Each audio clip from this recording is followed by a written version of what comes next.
So Orange is the New Black was our first tower trailer ever, a Lombardini diesel, 12 horse, and the trailer is about a 1985 Over Lowe, OVER-LOWE.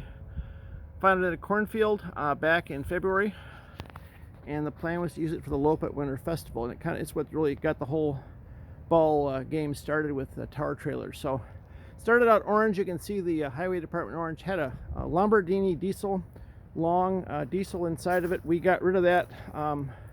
We put a lot of time and energy into that engine, worked on the rings, redid the valves, new high pressure fuel pump, new injectors, new air cleaner. Took it apart a couple times and decided it had lost compression. In fact, the guy that removed the engine for us, a mechanic, thought maybe someone had put gasoline in the diesel and that'll ruin them quickly. So we could get new cylinders and new pistons for about $300 each, but we weren't sure about the governor, we weren't sure about the generator, and thought, you know, for $500 or $600 you can buy a whole new tower trailer. So we've got an open spot where the engine used to be, and so we've ordered a 8U or 10U plastic rock and roll rack cabinet, and we're going to mount it inside here. You can see the electrical panel that we built. We've got two Group 27 batteries. We bought one of these little control panels on eBay and kind of moved some of the stuff around. You can see we've got 12.3 volts on one of the batteries, and we've got actually nothing hooked up on the other battery. Then we found a little power pole adapter, 1 to 4, which is great for distributing power pole power, and then a couple of our famous little Ethernet adapters, one of which the cover has fallen off of that. And then we put a lot of energy into a spare tire mount. Feeling a spare tire was a good idea, and ended up having to put a vertical pipe to support the roof, which wasn't designed for the weight. And we put some paint on it. We also put new tail lights, courtesy of Harbor Freight. And we also put a power inlet, since for a while we didn't have a working generator. It's called a shore power. That goes in here, runs up to the that's a 6-amp battery tender that feeds into the battery system. And you can see we've got extra cables.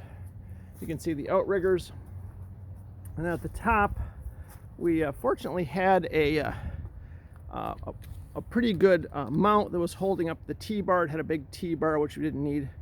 Put some galvanized pipe, and this is what I call a sturdy pipe mount. It actually just has this to protect it when we put the cover on there. And then you can mount anything. We've had a tri-bander on here. We've had other types of ham antennas can go on there. And then we've got, again, a bunch of mesh antennas.